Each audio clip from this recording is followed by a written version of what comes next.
welcome back to my channel.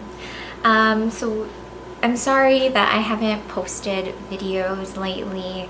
Holidays just got like so crazy, and after the New Year's I had surgery, and since then I just haven't had the time to film and upload and whatnot. But I'm finding some time to finally film for you all, and so today I'm going to be showing you guys how I meal prep. Okay, so let's just talk about meal prepping in general first. There's a ton of benefits. The one obvious one is that it's healthy. Another benefit is that it's cost friendly, and if you're on a budget, it's a really great way to stay on budget. I just go to Costco and just buy bulk items. So like a huge piece of salmon. They have like packs of chicken breasts, huge bags of veggies, huge bags of quinoa, or whatever you want. They have everything in bulk, obviously, so that's the cheaper way to go, and it's perfect for meal prepping. So one thing I would consider before you start meal prepping, or if you're deciding if you want to try it out, is it requires a lot of planning. If your lifestyle is going out to lunch with friends or coworkers, then it's going to be really difficult to meal prep. So yeah, you have to take into account, like, are you willing to make that commitment? And just be realistic about it, because you don't want to be making all this food and wasting money.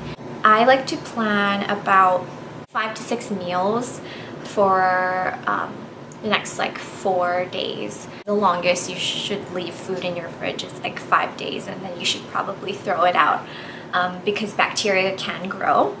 There's 3 parts to a meal. So first is veggies, second is protein, and third is carbs. And yes, I said carbs. Carbs are not the devil, guys. Rice and potatoes and quinoa, grains, they're not unhealthy, and it's in fact a good thing to have carbs in your system. Your body needs some sort of energy source, and it doesn't only come from protein. That's to build muscle. Carbs is like fuel for your body. Where people go wrong with carbs is bad carbs, bread, pastas. I personally like to stick to brown rice or quinoa. One thing about meal prepping that people often find is like the hardest, or what they struggle with most, is the monotonous of it. The solution to all that is variety. Even though I buy in bulk, I will cut up my salmon into like individual servings and wrap it up, and then throw it in the freezer. And just like the chicken breasts, they come in packs of 2 breasts, so I just throw one in the freezer and then cook up the rest. So that way I can mix salmon and chicken breast into my meals, and I won't get tired of the same thing over and over. Another suggestion would be to mix up the seasonings you use. So maybe like spicy one day, citrusy another, or Asian inspired versus Mexican the next day. And even though you're eating the same salmon or chicken breast, it feels like it's a little different each time. I'm going to show you a dry rub, because that's my absolute favorite thing, and I could probably eat that every day of my life. It's so tasty. That's the key to meal prepping, is you want to make it tasty.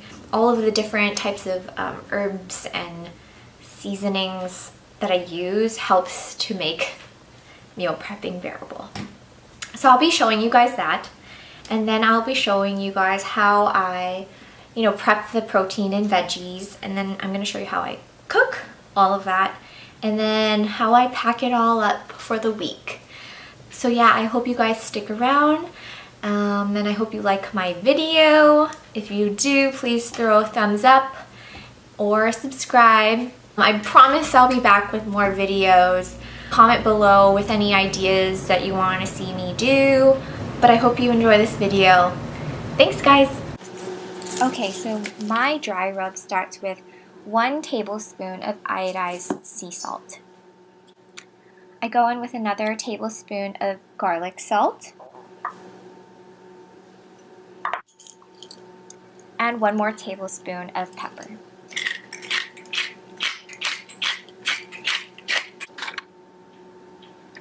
For rosemary, I use a half a tablespoon,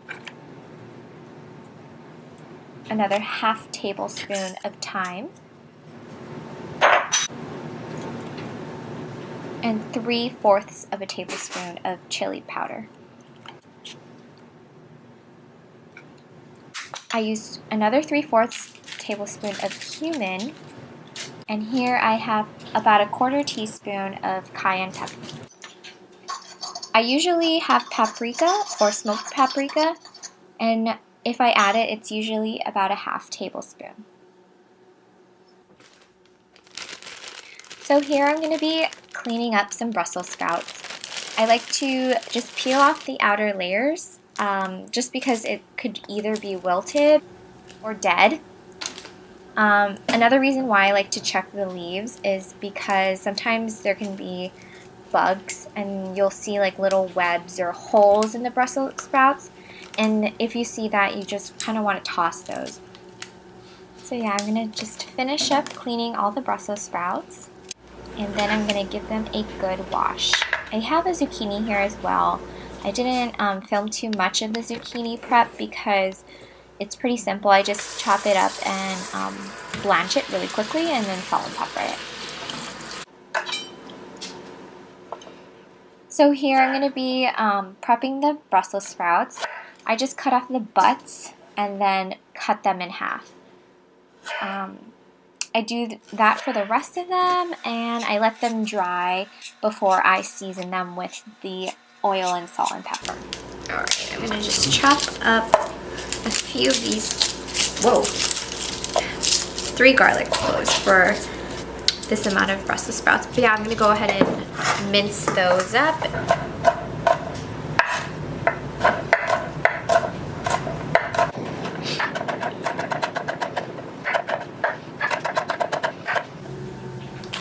Bam. Dude, who's this fucking big thing? Oh shit.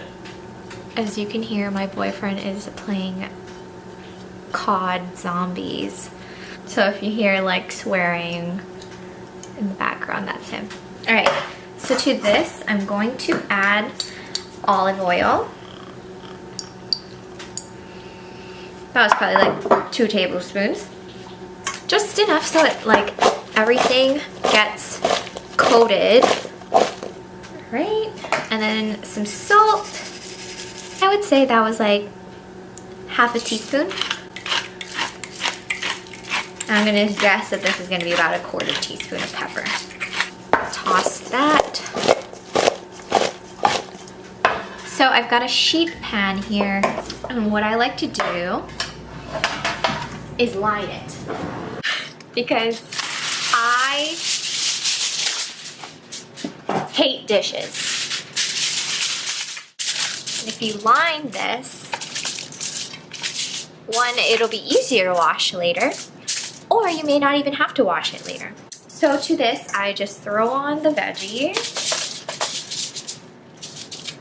and just spread it out. You don't want to overcrowd a pan. I'm sure like most of you guys know all this stuff, but I'm going to reiterate it again for those of you who may not know.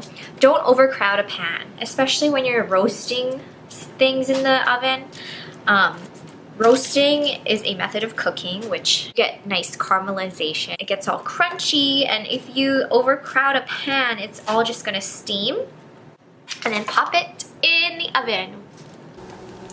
Alright, so what I have here is just some organic chicken breast. Something about chicken just grosses me out. I just went ahead and rinsed it. It comes in these little pouches. It has like liquids in it, so those liquids like disgust me as well. So I'm just patting my chicken dry. You want to make sure anything that you're cooking is dry. That way you get a nice crust on them. So I'm gonna grab that seasoning or dry rub seasoning that we made earlier, and then I'm gonna just coat the chicken with it. Get a little olive oil and just throw some on top. Don't be afraid to cake on the seasoning. I didn't really do it at first, but trust me, I went back in with all of the seasoning. So everything that I described earlier, all the seasonings, it should have been just enough to season all 4 chicken breasts and 2 salmons. Okay, so what I like to do is heat my pan up on a medium-high heat, throw on some olive oil when it's hot, and then turn down the heat to a medium-low heat. When putting the chicken into the pan, place it away from you so it doesn't splatter you.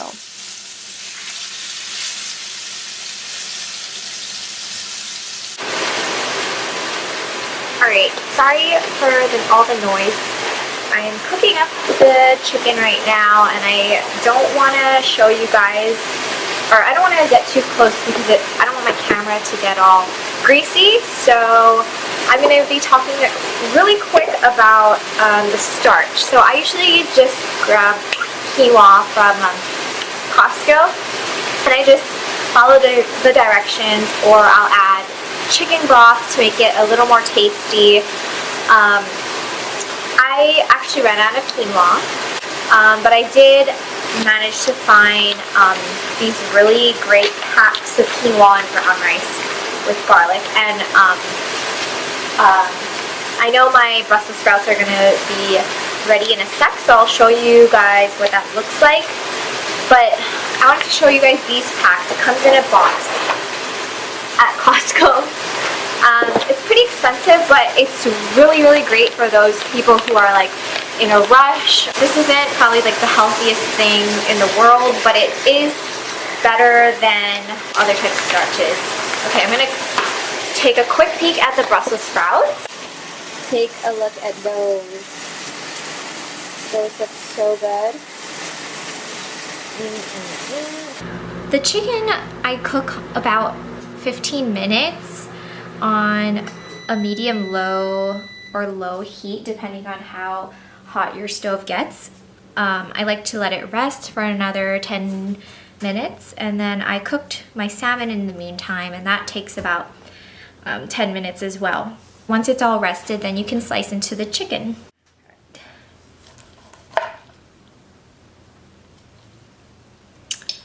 So the key to good chicken is to not overcook it. You also don't want to undercook it, obviously, but overcooking chicken breast can lead to really, really dry chicken. And then when you meal prep, you're gonna heat the chicken again. And all of that can really dry out whatever you eat. And another tip for juicy chicken is to let it rest, because even if you slightly undercook it, the chicken will continue to cook while it's resting. So I'm gonna slice up my second chicken breast. I'm gonna keep the salmons whole because they're already cut into like individual servings. And then I'm gonna show you guys how I put together the meals. So these are the containers I like to use for meal prepping. They're called Snapware, and these are perfect because they come in a little different shapes and sizes, and they're glass, which is nice when you're reheating.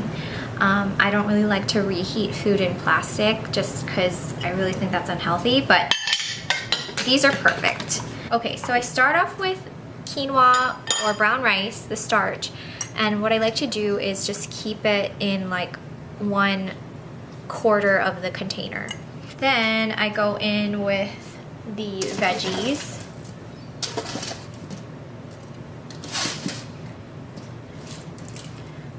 I fill in about like half with the veggies. I love veggies, so I mostly eat that. The last 1/4 I fill with the protein. For this one, I'm gonna go with chicken. So I usually eat half a chicken breast. My boyfriend eats a whole chicken breast, or almost a whole chicken breast. So all the males out there who are watching might want to stick with just a full chicken breast. But yeah, that's what it looks like. This will be usually my meal for dinner. What I like to do with some of the protein is make salads. So I'll just toss up a regular salad and then throw in like half a chicken or half a salmon on top. I'm gonna pack the rest of these up and I'll show you what all of the packed food looks like at the end. I have 5 containers here for 5 meals. I have 2 more chicken breasts to cook, but I'm gonna save that for dinner for me and my boyfriend tonight. You want to just like leave it open until it cools down because it'll just create condensation. If you pop it into your fridge immediately, it's gonna bring up the temperature of your fridge and it can like spoil everything else in your fridge.